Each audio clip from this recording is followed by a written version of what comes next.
All right, we're going to go ahead and get ourselves started. Let me extend a warm welcome to everyone to our CFO Leadership Institute faculty-led learning event. After having spent some time with you guys over the last few weeks in the in-person orientation and in the virtual orientation, and we're excited to be kicking off the faculty-led learning events portion of the Institute today. Today's session is entitled Bridging Your Mission and Business Plan, Knowing What Drives Your Health Center. And I'm happy to have Kim Swartz, the CEO of Roanoke Showing Community Health Center, who will be facilitating our discussion today. We'll get to meet Kim a little bit more momentarily. I just want to let you know this webinar is the first of seven actually modules to be covered over the course of the Leadership Institute. As you all know, my name is Gerard Jolly. I am the Director of Career Advancement Strategies here at the National Association of Community Health Centers. And I am pleased to be bringing you this session today with my colleagues, Cindy Thomas, who is our Director of Leadership Trainings, and Jervine Williams, who is our Director of Financial Trainings and Technical Assistance here at NAC. Before we get started, I just want to go over a few housekeeping items. Of course, as noted, today's session is being recorded and is expected to be available for you to view or review in Natopod in the course of the next week. That will include the chat box records. So as always, I like to say, don't say or do anything that will get me fired. I'd appreciate that. Zoom, of course, allows you to be able to join either by video or by phone or both. Those instructions are available for you in the meeting invite in the calendar invite for our session today. I want to encourage you to certainly to share your comments and questions in the chat box. There will be opportunities for you to unmute and share any questions, ask any questions, or share any comments that you may have as well.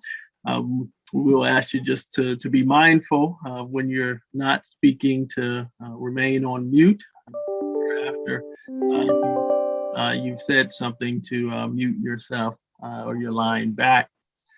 You can find the slides for this session and the bio for our facilitator, Kim Swartz, in the calendar invite today as well.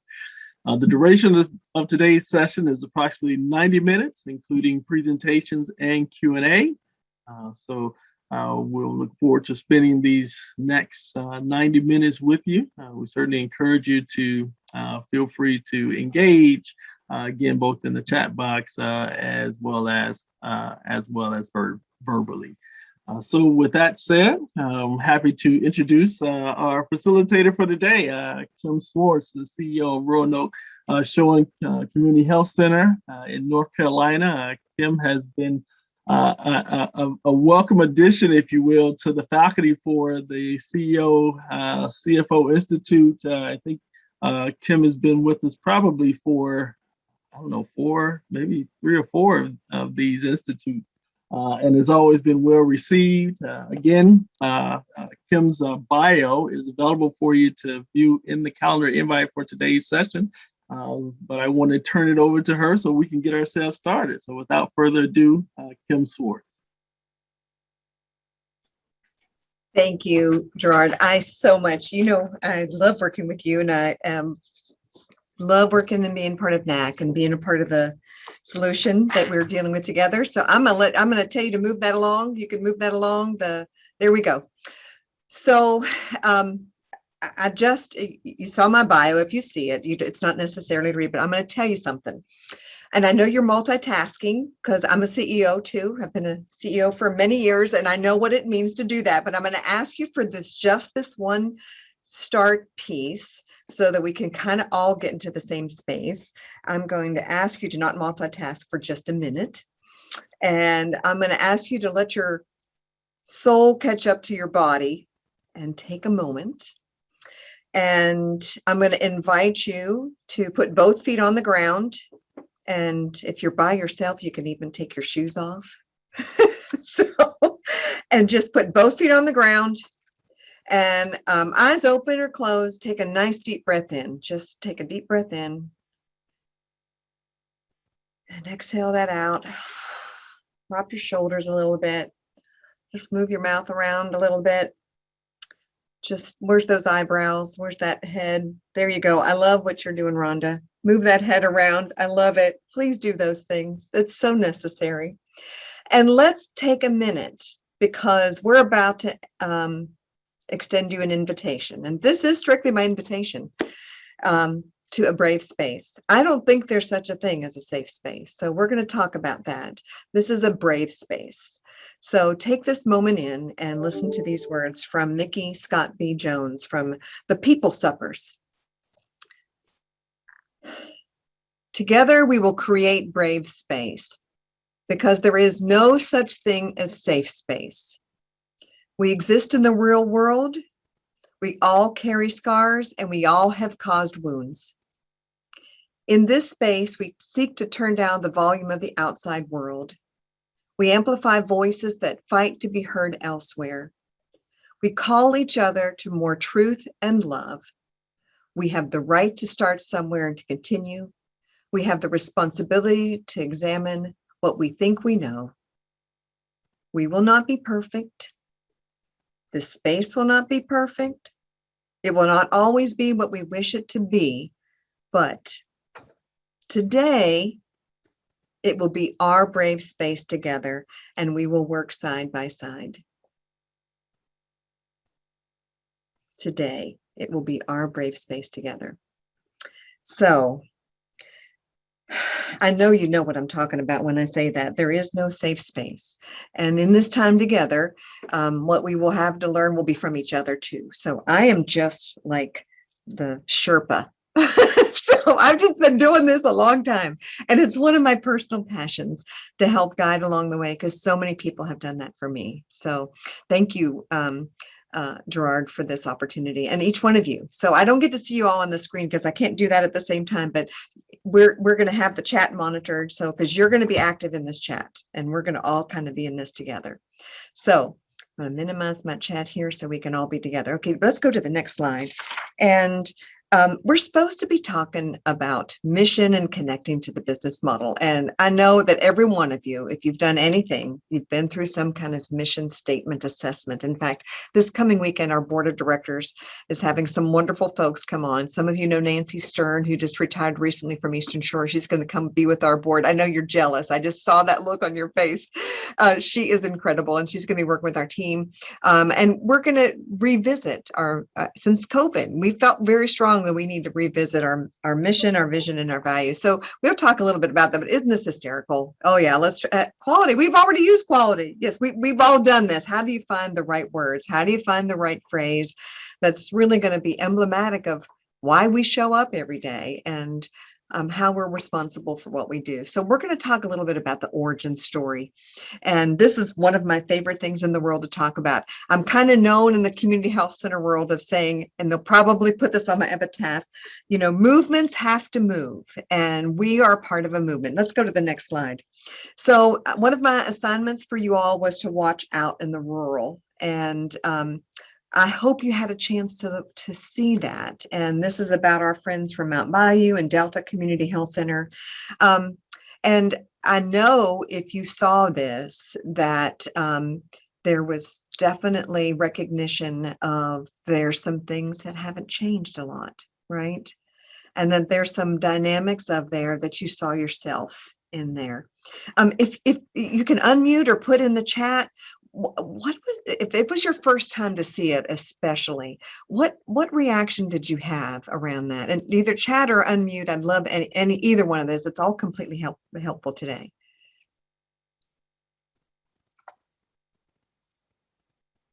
This is Brave Space by invitation.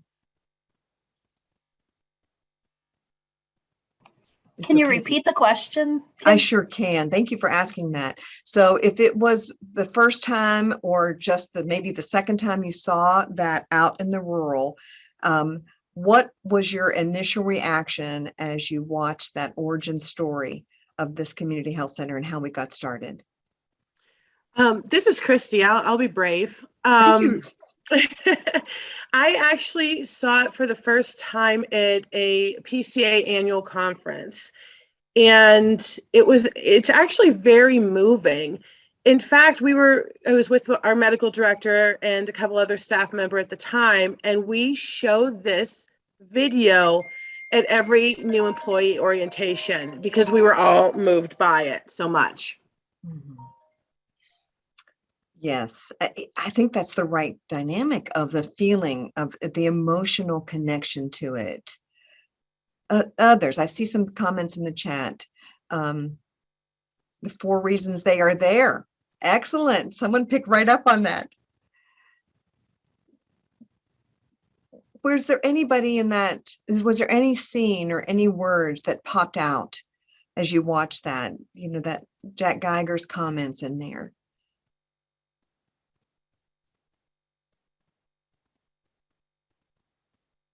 One of the comments that always resonated with me is just that focus on food and that whole person care, right? We think we're so innovative, we're doing that now, but every time I see this video, I really like that focus. But for some reason, I watched it again during lunch, and I don't think I've ever heard these 4 reasons why they're there. And that really stood out to me, and I had to write them down and listen to it 4 different times to capture each one of those reasons. So thank you for putting that in the chat too. That's exactly the dynamic of recognizing they knew why they were there, right? And coming right back to mission. One of my favorite phrases in there, and I say it all the time, that Jack Geiger says, medicine was just how we got in the door. Medicine was just how we got in the door, like having a reason for it. And the real story of like, we don't think you know what we are talking about here, but when you start to talk about what the need really was, like having water was the real thing. If you just went in and gave somebody an immunization, that would be one thing, but they had to recognize that a basic need that was met.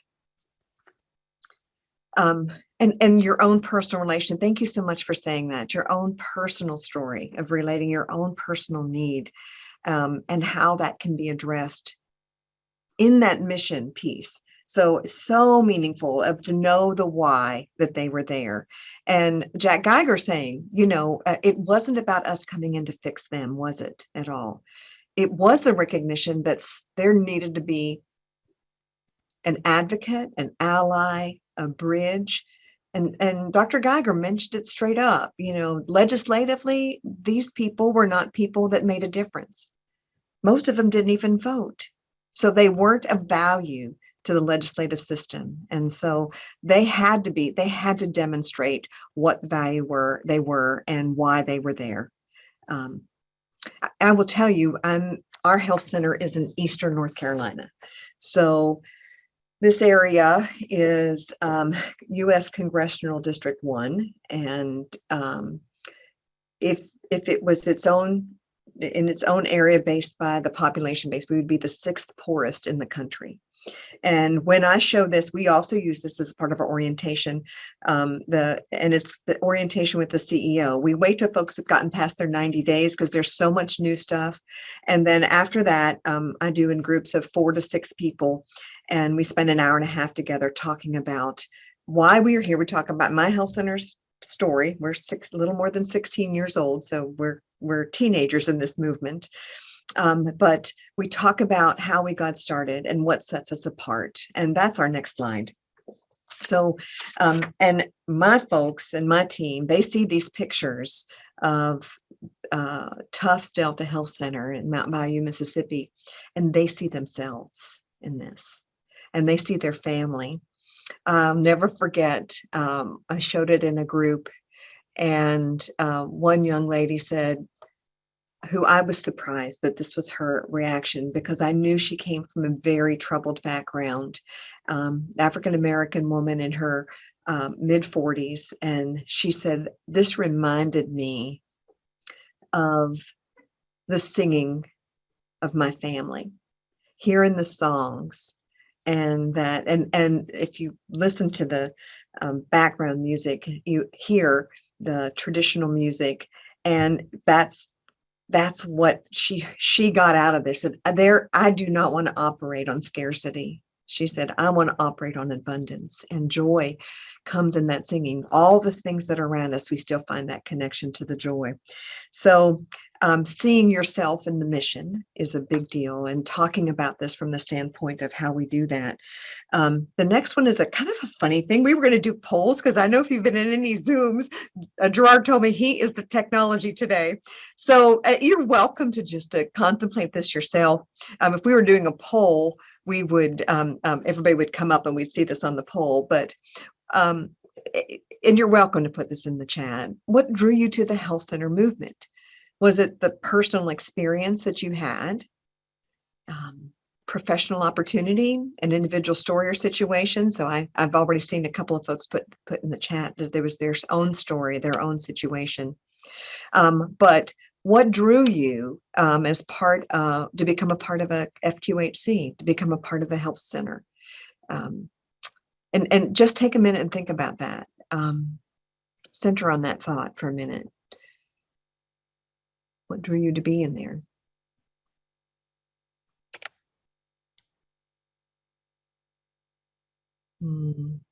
Not just one thing. I see that, Max. It was kind of a combination of them all.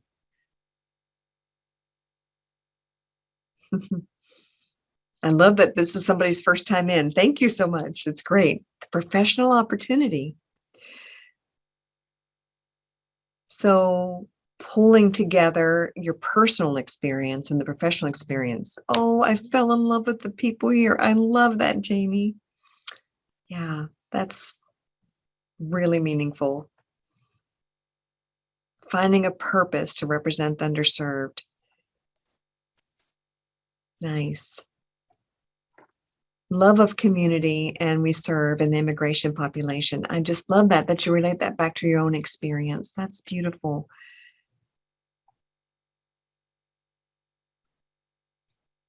I hope everybody's taking a minute to look at some of these. They're wonderful. Serving the community. We can go to the next slide.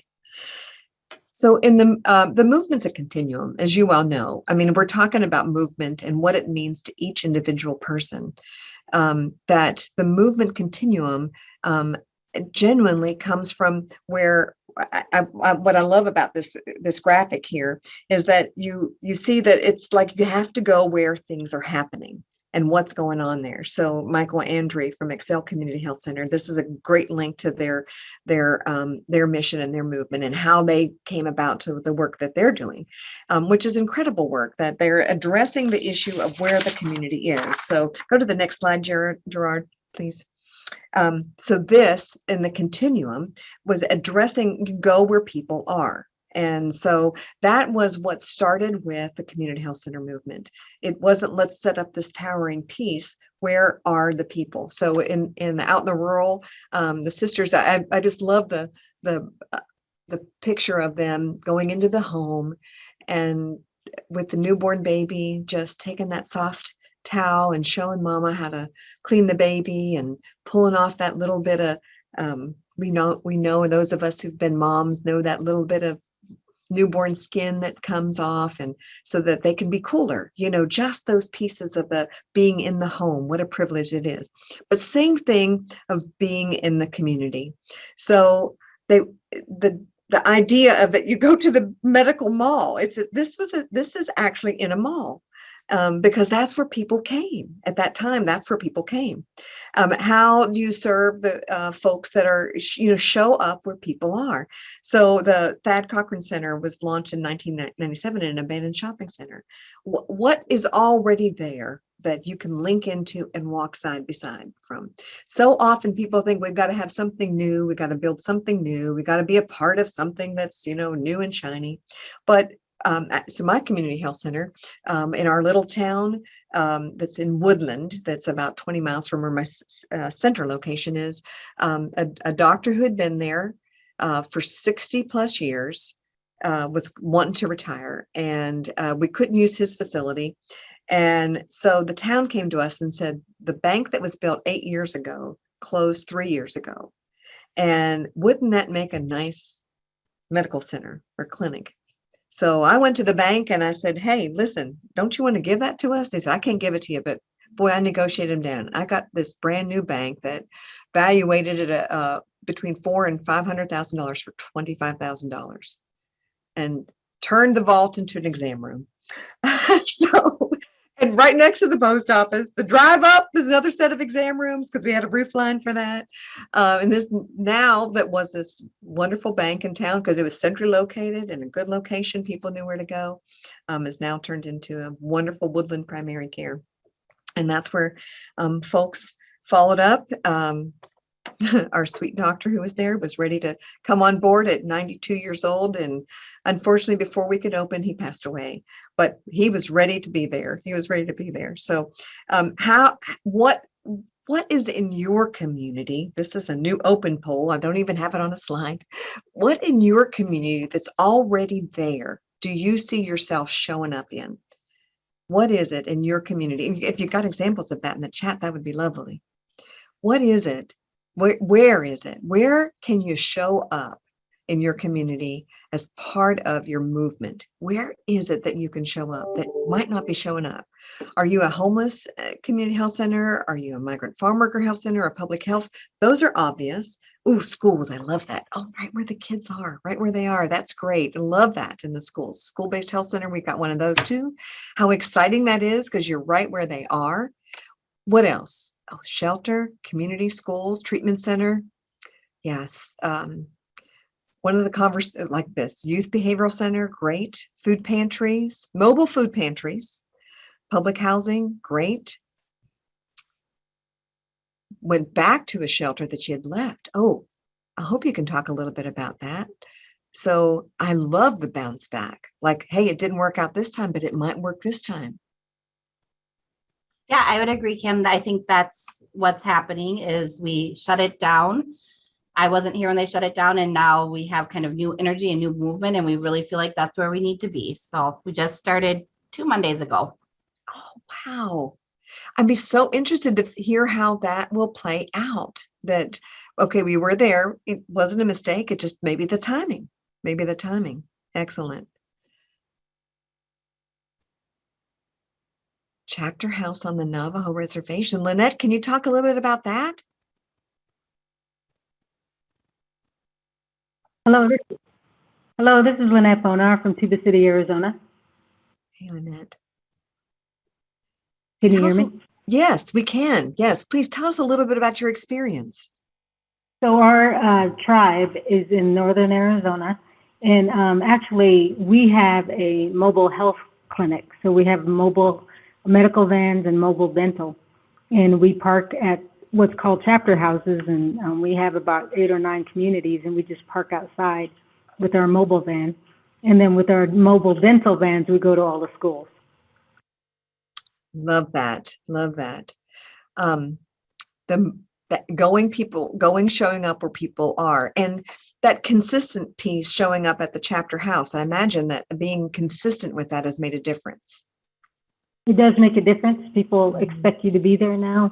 Mm-hmm. So during COVID, it was a little difficult for patients to be seen, but now we're back out there in the communities. Oh, excellent. Hey, Andy, do you mind tell us a little bit about showing up at the recycling centers? Yeah, we have a few stories like that. Recycling centers, even, catching people in the little village and with one of our clinics at the ice cream shop. Oh my gosh. One of the providers goes down and he comes back with 3 or 4 more folks that need help. But it's a great way to connect with them, whether it's for the COVID response or any of the outreach for the services we provide. Georgette, you've got to tell us about Amazon. Oh, what is that about? Well, I don't know if many people know that Amazon Care is online now, and they're providing services. And I know that they're getting ready to move into the Philadelphia area. Partnering with them will probably a good thing to make sure that we're serving those underserved patients. Yes, that's excellent. Our chief nursing officer, when she heard about Dollar General naming a CMO, cold called him and said, listen, we've got a mobile unit and we're out here in the rural area, and we have $16 stores in 5 counties, and said, can we partner with you? And they're like, well, yes, we can. Let's figure this out. So literally cold called Dr. Wu. Now we've had 3 calls with them. And yeah, like being brave, just stepping out there. Did you get some ice cream out of that, Andy, is what I want to know. And the Walmart distribution center. Yes, I'd love to hear more about that too at Walmart.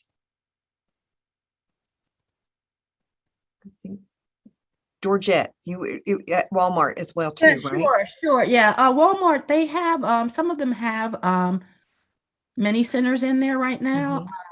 Once again, that's an opportunity to partner with some of them that are in the areas where underserved people are coming into. Mhm. Also, I know CVS is starting their clinics across the country as well. So Right. looking at partnering with all these organizations could be a key for community health centers. Right. And in addition to Amazon, they have PillPack, which is another avenue for the 340B plan. Yeah, we work with them as well too on the pill packs. I'm not sure if I'm saying your name right. Is it Rick Pavleskak? Am I saying that right? Yep, you can call me Rick. Oh, thank you, Rick. Can you talk a little bit about your mom and pop shops?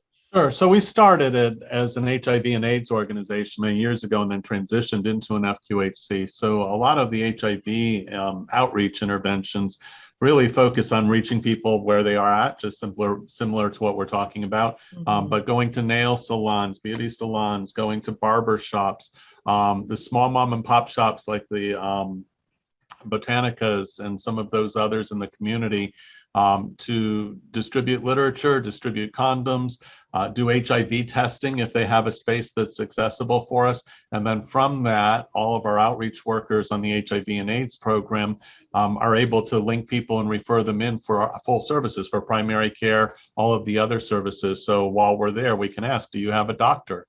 And if you don't have a doctor, then here's information. We can help you set up an appointment or bring them in. So that's a strategy that's been a good leveraging for us. And that nice warm handoff, that it's just natural, that natural feeling. And as you saw out in the rural, the sisters, it was just a natural conversation. There wasn't anything fabricated about that. I'm going to tell y'all, Gerard has never heard this story, but and so our very first logo had a moniker around it that our community health center, you can feel the difference. And so it had a little thing on it. It was very cute. And we had just started an HIV program, and we'd gotten a gift of 2,000 condoms. And so one of the great folks that are on the ground, that was a case manager, said, let's put our stickers on the logo on the condoms. And the first pack went out, and I went, folks, do you know what our logo says? Bring those back. So one of those kind of moments that, okay, that, got to think some things through sometimes. Well, that's no longer our catchphrase, but it was definitely distinctive for that time. And if y'all ever tell that story on me again, I'll deny it. So, so how fun that we make that connection, how meaningful that we make that connection. And we still do all those other things that the folks come to the clinic. We're part of the Institute for Health Improvement Leadership Alliance, IHI Leadership Alliance. And for the last 2 years, we've had a group called The Office Visit is the Dinosaur. And those of us that are FQHCs, and then we just were laughing at the rest of them. We were like, yeah, we've known that for a long time. You got to get out of the office. You got to go out and see where people are. And that was one of the drivers for telehealth. So guys, great participation in that. So we're going to shift a little bit here and talk about connecting what we do every day to our values. So there we go. So if you got a chance to do this, it's great. If you didn't, it's fine too, because it's one of those things that you can do all the time, because it's a great test point. Has anybody done this before? Brene Brown's work, Daring Leadership, and I love this. Show up, be seen, live brave, or awkward, brave, and kind. Those are those kind of things that we live by here. But the value equal behaviors. exercise here, which I love, that that it's so important to connect those two on a continuum. And I will tell you, during COVID, I would say my values changed a little bit. I had some dynamics that changed in there in my values. So, as you all, if those of you got to do this exercise, what did you notice about yourself as you answered some of those questions of listening, of circling your top values and narrowing those down? Those of you did that exercise. Can you speak to that just a little bit? This is Jamie. Sometimes it's hard to narrow it down as to what your values are. So one of the things that I did when I had done this in a couples workshop was to kind of take them two at a time, because you can look at them and say, these all mean something to me. But to look at them like two at a time and which one resonates more with you. And when I approached it that way, I was kind of surprised at some of the ones that seemed to be more important. Like, these are my drop dead. These are my absolute, like, have to have. Mm-hmm. I found the same thing. That's a great trick, I think, of doing that comparison piece.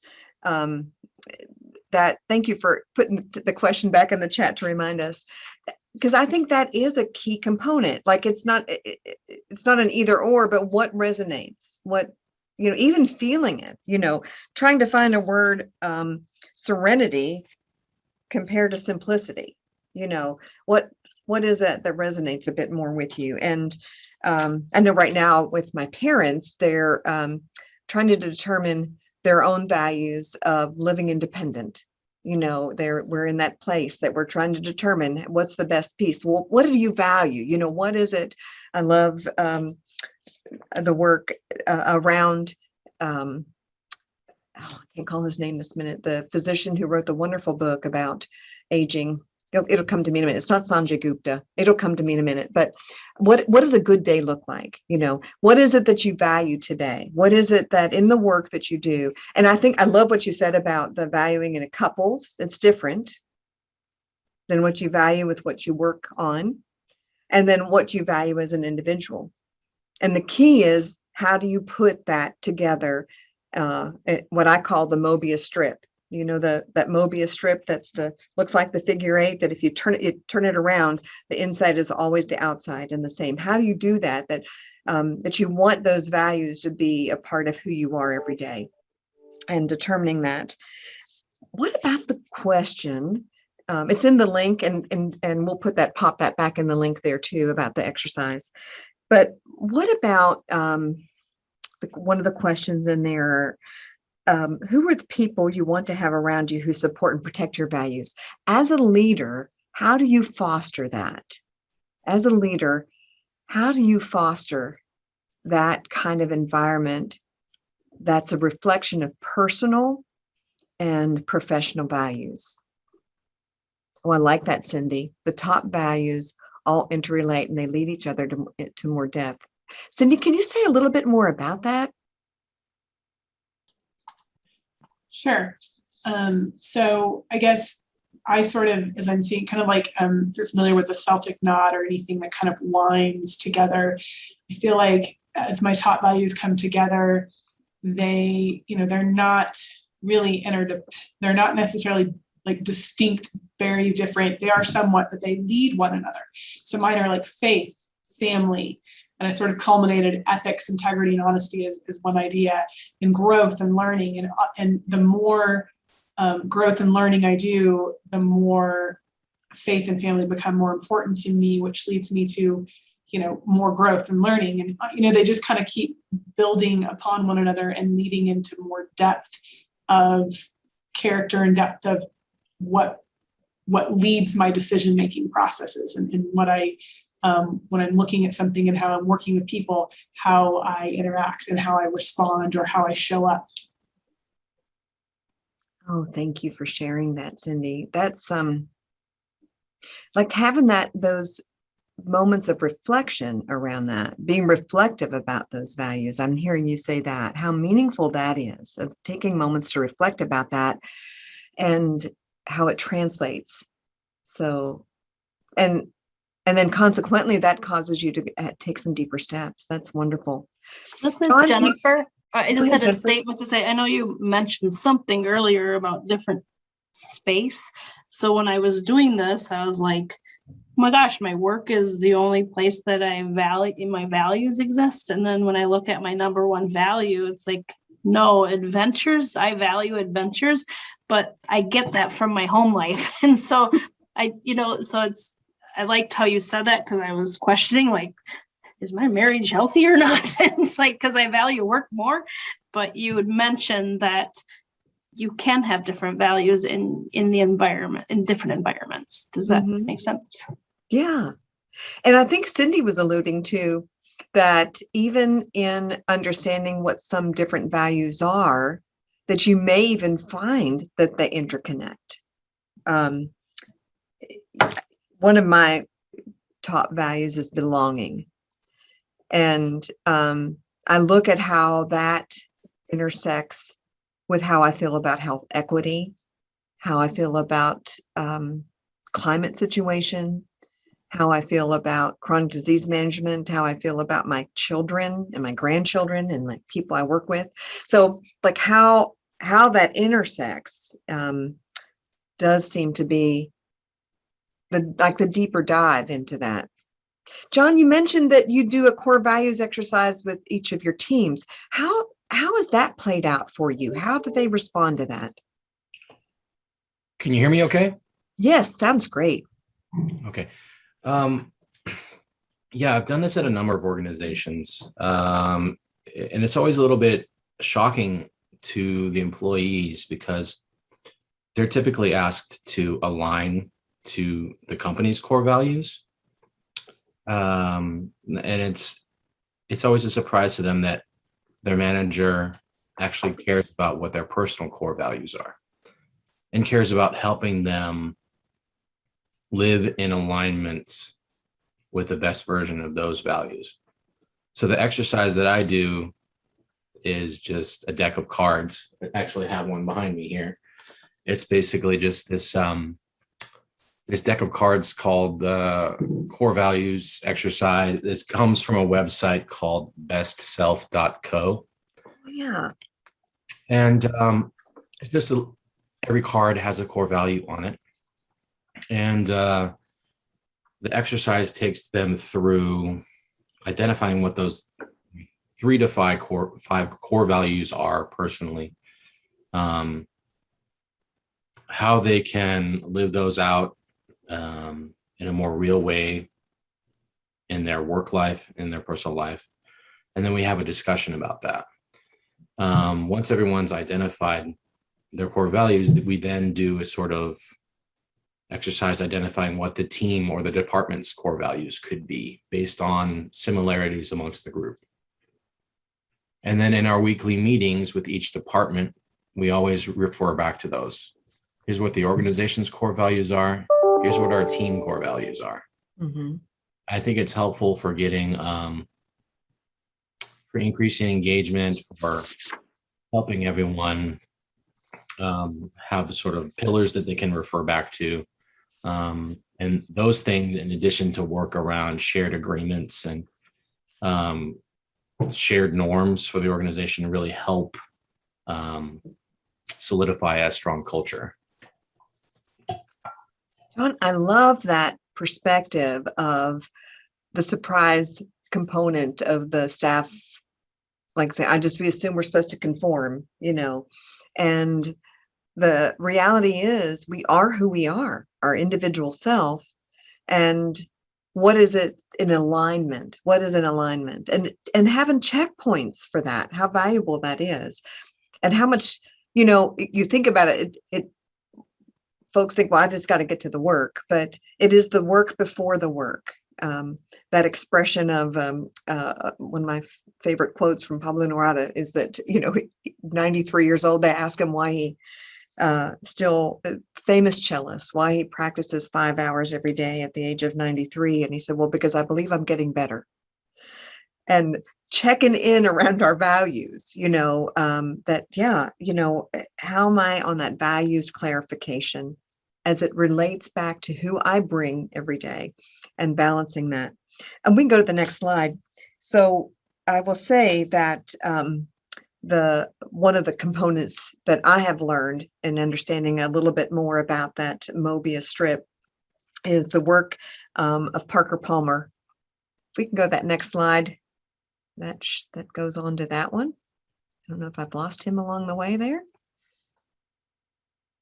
My technical assistant, there we go. I don't see him on there. Do you see Gerard on there? I don't have to have a slide. I can talk about it. So we'll go. This is how we go these days, isn't it? So we have a still image of Gerard. Okay, there we go. This is still a great picture because it's not going to mess us up in any way, shape, or form. But so the next slide, I see him there. He stepped out for a minute. The next slide is about it says give that which is organic. And Parker Palmer is the founder of the Center for Courage and Renewal, and the Courage Way, or the Courage to Teach. I don't know if any of you are teachers, if you've run across that, the Courage to Teach. But he's written this book called Let Your Life Speak, which is an incredible book. I give it to all my staff, and it's a very short book. But one of the things that he talks about, and this value clarification, and some of you already have spoken to this, is the connecting role and soul. So connecting your vocation to what you do. So we go back to some of the chat comments earlier about why we got into the movement and what connected us, maybe a personal or professional, or we saw the population, what was the driver, but connecting role and soul. Those activities that we are specific about and authentic about as we connect what we do as a vocation, and that we show up in that from that standpoint of what people see in us and consistently. And I guess I can say that I make very few promises because I never know what the world's going to do or what's going to happen. But that dynamic of it's okay if we have to say something. This is what we think is going on. I don't know about you all, but during COVID, I would have to say, this is what I know right now. This is what I know to be true today. This is how we're going to pivot today. It may change tomorrow, but we're so used in medicine and in healthcare, like here is the care path. And here is this is the way we're going to go, and here's how we're going to do this PDSA. And if we had to measure our PDSA cycles during COVID, it would be happening constantly. We'd be having to do that constantly. And it was just like, here's what we know for today. So connecting what we're doing from that standpoint of role and vocation, and how that connects to the mission of the organization. So that's a piece that I will share with you. That you'll see a slide if they ever come back up, that I'm going to read something to you on faithfulness. So just take a moment and let this sink in with you. And this is a quote from Parker Palmer. We're always being asked, how effective is your work? Are you getting results and outcomes?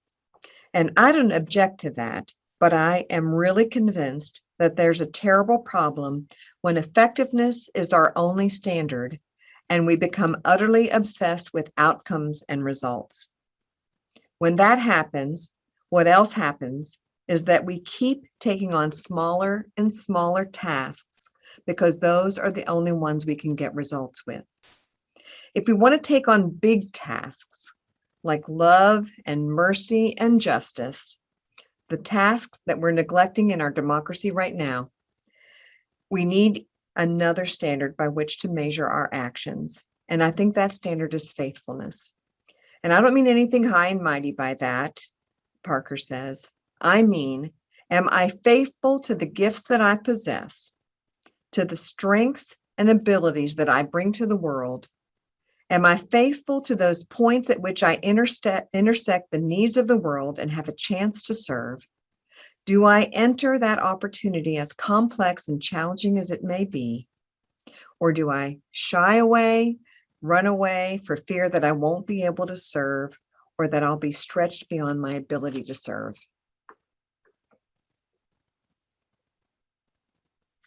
Faithfulness. So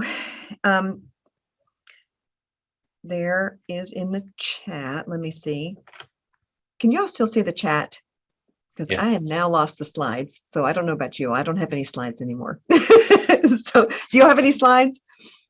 Kim, while you're figuring that out, I Mhm. thought that quote really resonated with me. It's one of the things that I am constantly dealing with in the nonprofits and in the company I'm currently working with is a lot of burnout, right? So I think it has a lot to do with the foundation that we set.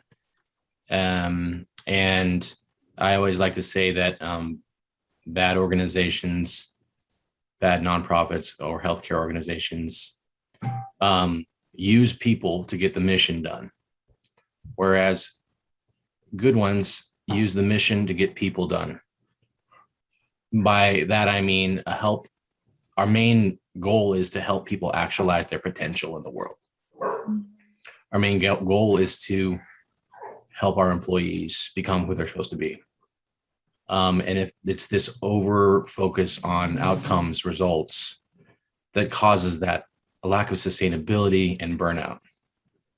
And so I think that's a huge mental shift for a lot of leaders to make, is to say, what are we really doing here? So. Yeah, John, thank you for saying that. I think the reaction of quality improvement and what happened in that movement, in the quality improvement movement, was, being able to correlate straight lines to doing PDSAs and, that results-based outcomes. And I mean, there's tons and tons of books on that. But what did we lose in that? And I think the dynamic that we're talking about today about burnout is a key piece to that. Like, if you have that faithfulness, then there you go. We got some slides. Thank you. If we have that guide right back to faithfulness, then that standard, if that is our standard, and that is what guides us, then you don't have to think in the scarcity piece. And that's why the values exercise is so essential. And so the next slide, if we go to the next slide, there's some kind of key questions. And this is you'll have these slides for later too, but I would love to know if someone's been willing to talk a little bit about a hero of yours that you can tell that they voted their life to high values and how they're faithful. Does anybody have an example of someone they'd like to tell us about?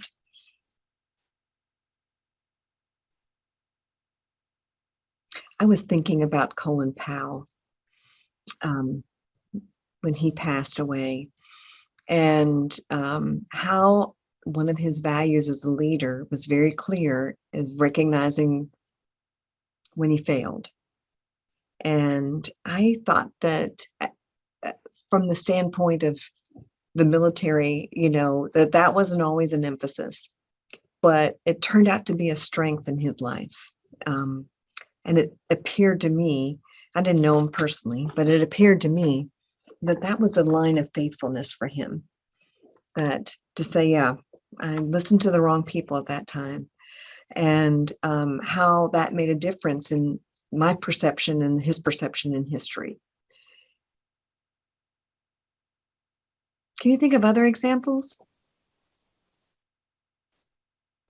This might be weird, and I don't mean to put anyone on the spot, but actually Susan Post is on our call, and she's somebody that I have had the privilege of hearing speak at a conference that I've attended a number of times in the past, called the Christian Community Health Fellowship. And Susan has shared about her commitment, such a strong commitment to her neighborhood, that she moved into a potentially maybe an undesirable neighborhood, and North Philadelphia, that most probably executives wouldn't pick that neighborhood, but Susan's really invested in her neighbors and in her community. And so I think I've been really inspired by her sharing that story. And it's like an embodiment of the federally qualified health center movement, which I feel is akin in some ways to Jesus' model. And I know we have a similar faith background, but that incarnational sort of entering into the suffering, into the plight of the people that we serve has been a giant inspiration to me. So sorry, Susan, I didn't mean to, I love your story. So I'll stop there. Oh, how wonderful to hear that, Brent. Thank you for sharing it. And I love watching Susan as you were talking. That's a tender thing to have a hero that you have right in front of you. And Susan, I know you might even have a reaction to that. You don't have to, all this is invitation, but hearing that from colleagues and the walking around heroes every day and the choices that you've made to faithfulness. Thank you, Susan. Would you like to say anything? Thank you, Brett, for that. I do think that a lot of what we do does come down to those others around us. And sometimes they're leaders and sometimes they're not leaders, but they're people that are, have a commitment. And I think that pushes me forward to the things, to be faithful to the gifts that I possess. It's just watching people around me in my own health center, and even people here on this call that are trying to push us further. So I'd agree with all you're saying. And thanks, Brett. Thank you, Susan. And I think actually, it is important to highlight that those and to look for that. One of my practices is deep practices of gratitude. And so Susan and Brett, thank you for that. And to remember every day those pieces. But as I'm pondering my gratitude, I'm pondering those folks that I see their light, and that consequently then reflects back on me, frankly, of that their light, their light sheds the way for me to see clearer, and that faithfulness piece. And I think that's a real important part of our role as a leader. It can be such a heavy thing, but when you recognize that is what comes out of that, by that investment. So that last question on there is, how do you cultivate your strengths and abilities in the context of guarding effectiveness, yet remaining faithful? So one of my favorite words is cultivate, because it reminds me of that moving things around the famous civil rights. They threw us into the ground, but they didn't know we were seeds. I love that. That gives me chills every time I say it, so people can do whatever they want, but what are you doing as you're cultivating this in your own life? What are you doing about this for yourself? You can put it in the chat, or anybody wants to volunteer. How do you cultivate that? What are the things that, or some folks call it, what are the practices that you have so that you can guard yourself on that faithfulness versus effectiveness?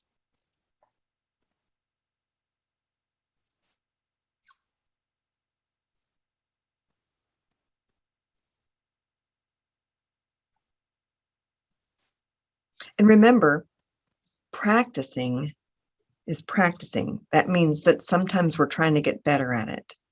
So it may not be something that you're great at yet, but what are you practicing?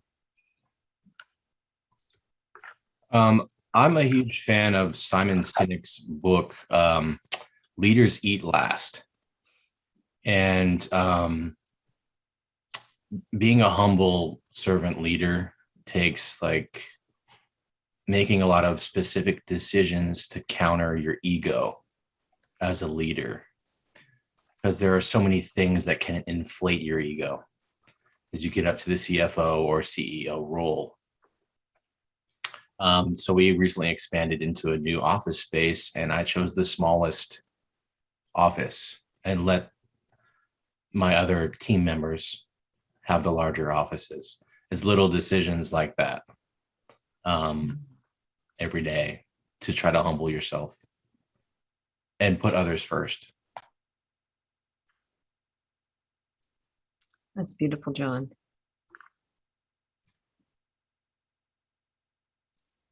I love that you use the word humble. You know, my children are great reflectors of humility, you know, reminding me, oh yeah, Mom, did you just realize what you just said? You know, kind of thing, especially my daughter.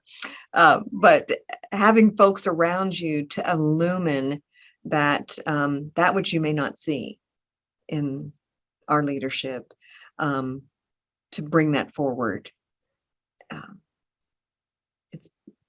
It's definitely a both and piece.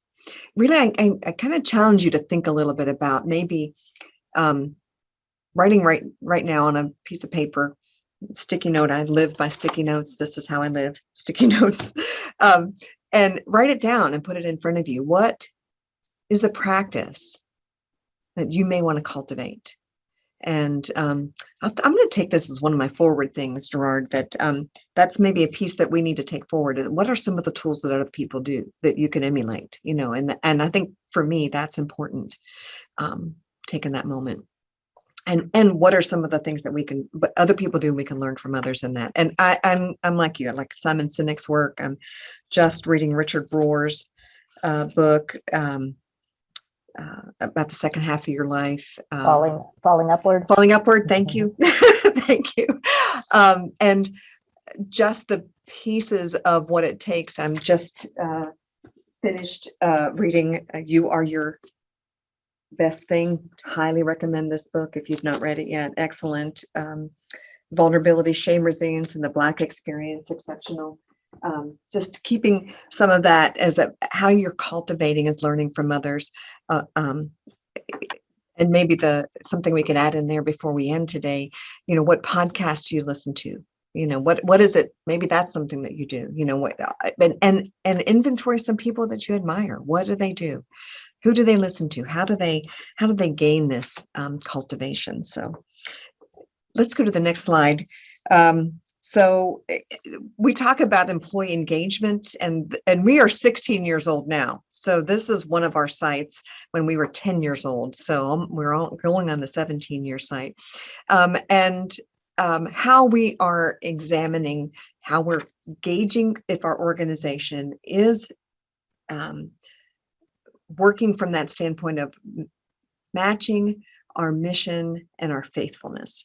And I will tell you, when I moved to Eastern North Carolina, I moved from New Mexico. So I'm originally from Western Pennsylvania. Go Steelers. I don't know if you can see my Steelers sticker in the background. I have Steeler Nation all the way. I lived in New Mexico for 21 years and then wanted to move a little bit closer to family. And I had no idea what I was getting into. I really didn't. My degree was an emphasis on minority health, but in New Mexico, it was a little different kind of minority health services. I worked in Indian Health Services, and I worked in the Hispanic population, bilingual, you know, had all that working for me. And I moved to Eastern North Carolina that I didn't even understand what structural and institutional racism was or the effect of it. I had no idea. I mean, no real idea of it. And I came here to try to understand how I could serve. And one of the things I learned early on was, although they lived by the golden rule, treat people like you want to be treated, what they really did was, it was more about treat my mama okay, treat my daddy okay, treat my youngins okay. And those were the words they said to me, my ditty. That's what they say around here, my ditty. But you can do whatever you need to do to me. You know, you can wear me out. You can do whatever you want to do with me. That long-suffering mindset of, I don't expect to be treated well. I don't expect it. And so if I get it, that's okay, but I don't expect it. And I'm not going to trust it. And so working in populations, and I think this is that shows up in the out in the rural, work in the populations that are used to being messed over. And that's the only way I know to say that, is really challenging, because the trust components, the things that you have to practice to be faithful, are so hard. And I know it's every health center, this is some of the things that we deal with, whether it's urban or rural, but how to connect that to that trust piece. And 7 Habits will never fail me. If you've never read it, please. I don't know how we've gotten to this far in our life, but Stephen Covey's 7 Habits of Highly Effective People, that emotional bank account, the commodity is trust. And for each individual person, what does that mean? And how do you connect that trust? And what does that look like? So for each individual relationship you have, and as a leader, that is an extra component of trust. Let's go on to the next slide. So for you, in this connection back to, we talked about the business model piece, and what way and what area do you feel the mission is the most embraced in your organization? So do you connect this from the leadership, from the staff, from the board of community? If we were doing a poll, I would do this, but we don't have to put this in the chat, because it's one of those pieces, I think, that you know intuitively where this is and how do you spread that out. Each one has their own message piece in it, though, I believe. Do y'all feel that way? Like as you translate the message, how do you do that for each? How do you address that for each component? How do you make it translate? Has anybody had any experience with that that has worked for you that you'd like to share with the group? Specifically, how, as you talk about staff and the frontline staff and communicate from the board's mission and the work that they do, how do you communicate that back? And how is it clear? Do you ever hear this phrase, the community health center is the best secret in town? I mean, even though we got elevated up during COVID, frontline, all of that, do you still feel that way? Do you still feel like, how do we get that word out? How do people understand who we are and what we are? And anybody want to speak to that a little bit?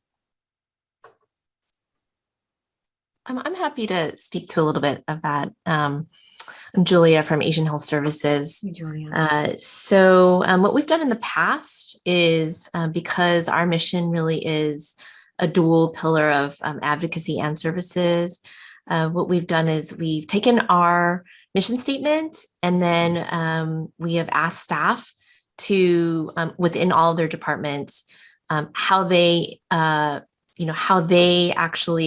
how the mission resonates to them. And then also, how do they feel that they could carry out the mission within each of their departments? And so we just had an exercise where staff in the departments would actually do a drawing of that. And then they would come up with their own mission statement that relates to the larger agencies. And then what we did was make their pictures into a little laminated card, so that they could actually put it in the back of their name tag and their sort of badge, so that they can always refer to it. So that's what we did as an exercise. I love that. Julia, what did you draw? Oh, what did we draw? So at least back when we did that, we were drawing how we connected out to the community. And our mission was to develop external partnerships that support our patients in relation to social determinants of health. So we just had a drawing of kind of a circle and a lot of different partners in the community. So churches, schools, other community-based organizations, and sort of just just sort of like a circle of again, all of the different layers of partnerships that we engage in and connect to. I love the implanting. As a psychotherapist, implanting things in different ways. I love that. We turned ours into a song, and so that like I don't know about you all, but I can remember a jingle better than I can remember some words, and I wish I could remember it. That was our early on, and so that's one of the things that we talked about. Let's do this again. How do we act it out? So one of our staff, that we did a whole thing on where you got a scenario and then how did you act out the mission in that? So we did a thing with that. This is prior to COVID. And everybody like performed, which was kind of fun. That was great for us extroverts. But I love the idea for those that might not be so need to sing out there and broadcast that out and be able to step on a stage, the idea of how you bring that in of making it a visual. I like that. I really think that makes some sense. Anybody else want to offer something in there that's worked for them?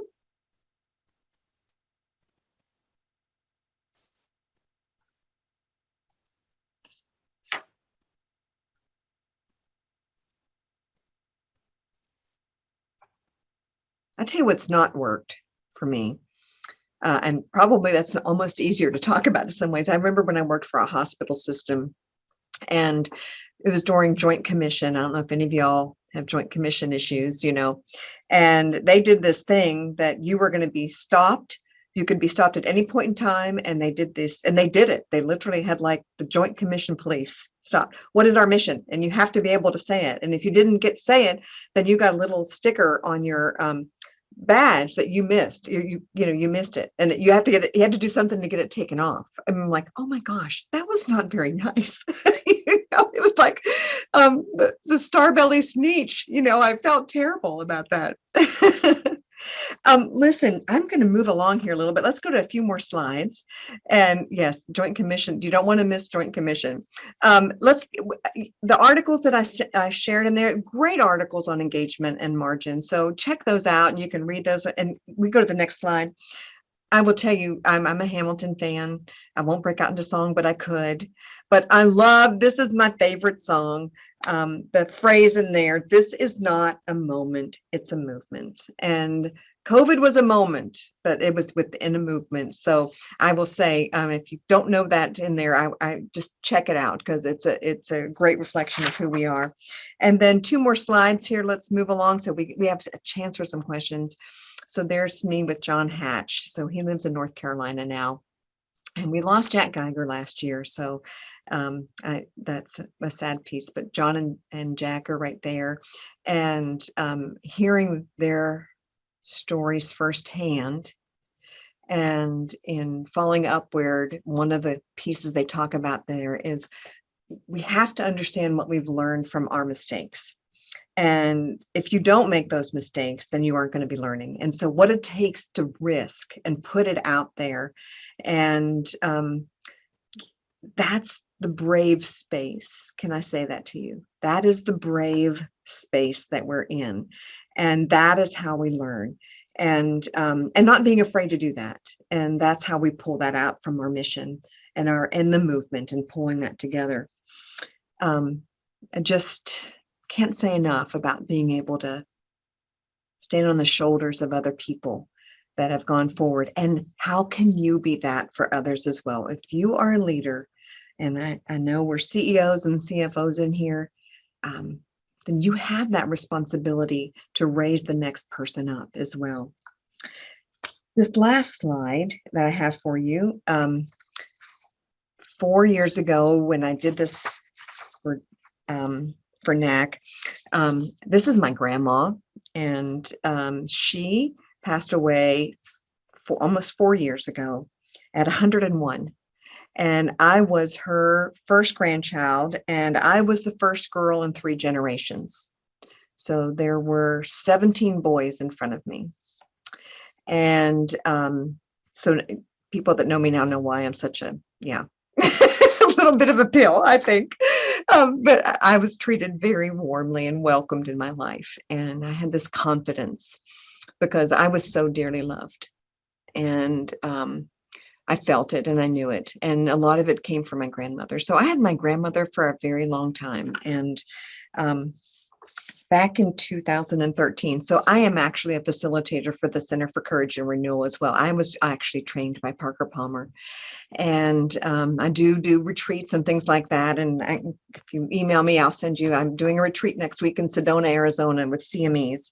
And we'll be doing another one in February.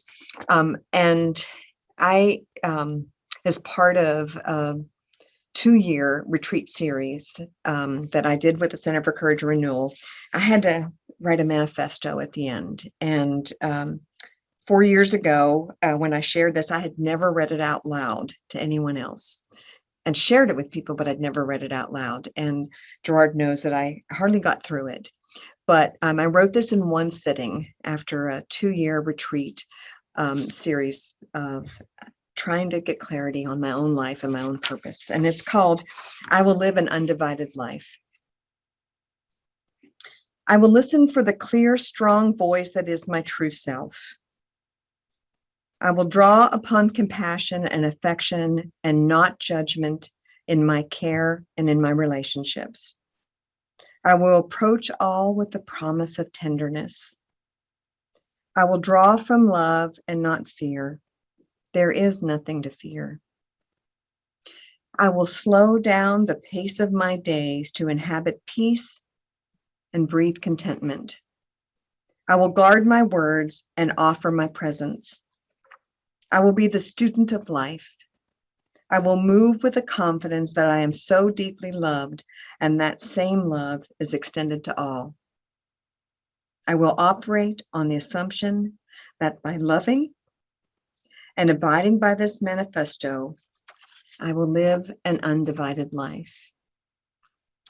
That is what I wish for you as a leader, is that Mobius strip, that connecting your values, your faithfulness, all of that to what you do in vocation and in relationship will help you to practice being a good leader and recognize that sometimes we won't make it, but we'll do that with that goal of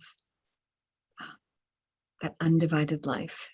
So I thank you for sharing this time today. I feel so honored to be with you. I've learned so much already, and we'll take some of these things together, and I'm going to turn it back over to you, Gerard.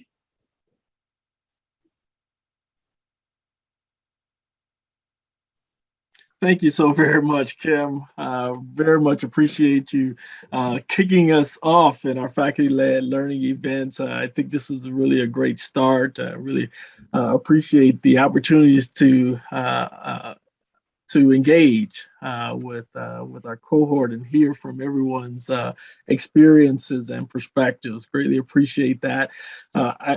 We are going to take a few minutes to invite one of our mentors for the program to share some reflections upon your presentation, Kim, and then hopefully you can stick around. Maybe if we have a few questions after that, we can invite some to share their questions. Sure. Thank you very much. So we're going to invite Georgette to our mentor, Georgette Dukes McAllister, to share some reflections upon what Kim has shared with us today. Georgette? Thank you, Kim. That was so inspirational. We as leaders of community health centers, we are part of a great movement that have come from being providers of last resort now to providers of choice. When you talk about the mission, it's important that the mission is carried out through everyone through the organization. Coming from the CFO perspective, it's important that you have your department create their own mission as well that aligns with the overall organizational mission. You want to make sure that your finance department understands why they're there and what tools and resources they're using to help better the community health center. When we talked about values, it's important that everyone knows what the values of the organizations are. I know we talked about looking at different people's values that are on your staff. It's important that you know what their values are because they may not be the same as yours. For example, an entry-level person, one of their top values may be security, where yours may be compassion. It's understandable as to why that's going on, and just to make sure that you align with them on that. As we talked about faithfulness versus effectiveness, you were right on target, Kim. I can't say more than enough than what you led us to. You have to match that mission with your faithfulness. And trust is a big thing when you talked about that, especially for the C-suite, that we trust in each other to get everything done. And from my perspective, servant leadership is key. And I just want to quote Mark 10:45, where it says, "I came to serve, not to be served." And that's why I'm in community health center work. So thank you for giving me this opportunity to reflect. Gerald? Thank you very much. We appreciate that, Georgette. And now we are going to, I'm going to open up for questions. Let me see how do I stop my spotlighting here. There we are. All right. Might anyone have questions for Kim? Anyone have any questions that you'd like to ask?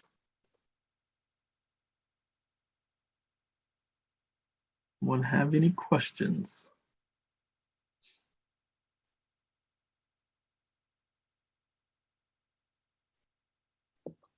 I have a question.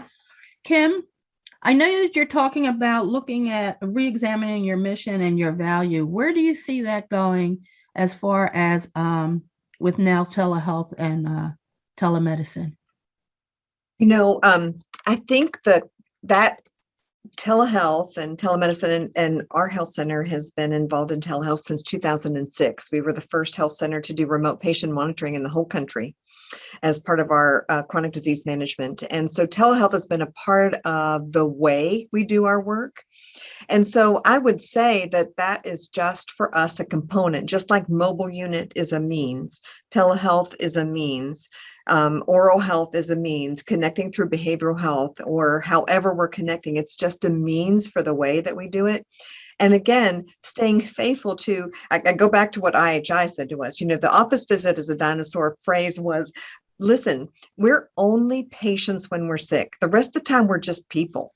You know, and I think saying that over and over again, like, well, what do our patients need? No. What do we need as people? You know, so what is it that I need for convenience? Sometimes my convenience is I need a virtual visit. Just, I would so much rather do that. Can we just check in that way? But how to help folks understand that to be part of our mission is that it is about going out and looking out, not saying, oh, you all needed this. Rather than what they really needed was water, clean water, and access to wells. So that's an extreme, like we think that's an extreme example, but what is the example today if we're going to use telehealth as one of our means? So that's just how we get in the door. Go back to Jack Geiger. Telehealth is just one of the ways we get in the door. Thank you. Kim, I have a question. So, you know, when you read mission statements, it always says, well, you should always put change people's lives because it's got to be big.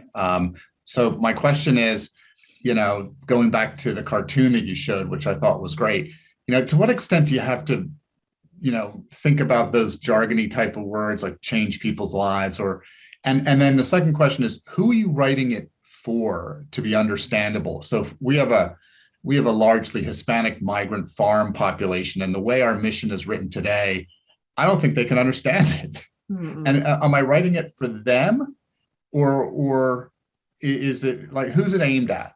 Mm-hmm. That is a great question.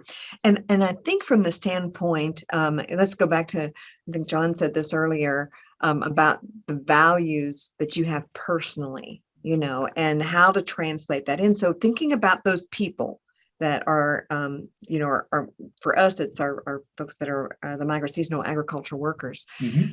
So knowing that it's what takes you out there. For me, it feels like it's for me, the mission piece of it feels like for why we do what we do. Mm-hmm. And I don't necessarily think it's driven by that inner guide for me, but that it's projected out. Like, so think about the marketing statements that mean the most to you so that you know what they're doing. I'm trying to think of one that's that might stand out. that makes it clear what you are. So they may not call it a mission statement, they may call it a tag or so that they know what you are. And so I'm not sure that change is what we're for or about, like you were talking about that. But as I say, from my own personal, ease my way. So ease my way, that's how do we translate that as human beings if we're going to be faithful to those pieces? And so, sometimes I think we write our mission statements for those people who want to fund us. That's a cute little mission statement, but I'm not really sure that it's coming. And so I know that's what we're really looking at from our organization, that something, 5 words maybe. And then we'll have some value statements, our values around health equity, our values around climate change, our values around working in the community. So we're looking at it a little bit differently than we've done historically. I don't know if that helps, but yeah, that's very helpful. Thank you. If I can jump in on that for Ronan, this is Juanita from Bay Community Health. We actually probably live more or are known more for what I call our tagline, which is no neighbor shall go without needed health care, rather than the big provide quality in a patient-centered type of blocka, blocka, blocka. It's just so much easier to say in marketing material. People get it. No neighbor shall go without needed health care. And I can partner with that. That's like we're open door. Our door should always be open for everybody. Kind of our tagline, I guess. Ours is Harmony Health, and we say good health begins with harmony. It's good. Thank you. Any additional questions for Kim? I'm inspired by these taglines, missions. Me too. Any additional questions for Kim, or anybody have some more inspiration that they want to share with us from the taglines?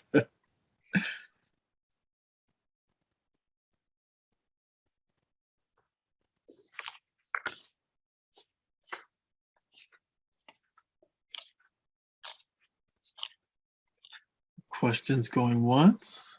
You can always email me anything. Yes, and I will put it's the Center for Courage and Renewal, and I will say to you, it is important to take that time for reflection and education. That is an essential piece, I think, for you as a leader. And we think we're too busy, or we in the wholehearted Brene Brown's world, exhaustion is not a value to cultivate. That's a value to let go. And I think helping or modeling it and talking about what you do. We were talking about play yesterday in leadership. How have you played lately? I mean, really, what are you going to remember in life? Are you going to remember that, you wrote a damn good mission statement? Nope. I'm going to remember I rode a Lime scooter this weekend. I rode a Lime scooter. So how have you played lately? Ask your staff that next question. What have you been playful about? And expose that out there so that we can normalize that kind of caring for each other and easing each other away. I thought it was going to be harder. It was great. And I even had foot surgery about 14 weeks ago. It was no problem. I was just my problem was going too fast, So listen, find ways to connect to your joy and connect to your soul and connect that to what you do every day. Oh, line dancing. Yes. I love it. So ask that question. Come out of the left field sometimes and ask some of those questions so that we connect to each other. I think you'll find out some interesting things. So thank you guys for the invitation to be here and responding to the invitation to Brave Space. You've got some great folks coming up and how important it is to be so brave and doing this work together. So thank you so much. Thank you so very much, Kim. We really appreciate you spending this time with us today and inviting us into that brave space. Really very much appreciated. I always enjoy to have you with us, Kim. Hopefully the next time we'll have you in person. We'll be able to do that in the future. So thank you so much. I'm going to go back in the next few minutes that we have to our slides here. Just want to highlight what's up next for everyone. Of course, our next faculty-led learning event is Tuesday, December the 7th. We'll be hearing from Mike Tracy with Omni Resources, and he'll highlight for us just how we can go about focusing on being a strategic leader within the organization. So expect the pre-work for that. It will be posted in Nautopod. I'll actually send out an email when that is posted, so everyone will be aware of it and where to find the pre-work for the session. So you can look for that on or before the 16th of this month. Yes. I kind of feel left out that I'm Central Time. You list Eastern Time or percent. I can figure it out, but I'm feeling left out here in the Midwest. Oh, I'm a middle child, so I understand what it's like to be in the middle. It's okay. I was just making a joke about the Central Time. I'll be conscious of that in the future because we've got somebody on the line who has on Hawaii time as well, and I struggle even to calculate what that time difference is. It's probably 8 o'clock or 9 o'clock in the morning for them right now. So I appreciate that for sure. It's being more inclusive, and that's what I aim to be. So thank you. Next steps, also certainly we want to encourage you to continue the engagement in Nautopod. You guys have been doing a great job reacting and responding to your colleagues, as well as asking for support and resources in the Nautopod. You look out for weekly updates from my colleague Megan Ward. She'll highlight what questions may have gone unanswered in Nautopod, and encourage you to go in and reply to your colleagues who may have questions that are outstanding. Also, thank you all for your responsiveness to my reminder earlier today about the annual patient visits. I got a slew of those in over the course of the last hour or so just before we got started. Appreciate that. I'm confident that if anyone else has any outstanding your annual patient visits that you've not yet reported, please report those to me by the end of the day. Those are critical to assigning folks to mentor groups, and I know a number of you have inquired about, who's going to be in my mentor group, who's going to be my mentor. As soon as we get those patient visits reported today, then we'll be able to get those mentor group assignments out to you tomorrow. Is what our expectation is. So I think, as I mentioned in my note, if we don't get them in today, then those who we don't have them for, we won't be able to assign you to a mentor group initially. So please get those in to us by the end of the day today, so we can get those mentor group assignments out to you. Your mentors are excited and looking forward to learning who's in their groups as well, and to sending out and getting some mentor group meetings on the calendar with you and for you. So please submit those by the end of the day today. Thank you all so much. Look forward to seeing everyone on December 7th. Have a great day, everyone.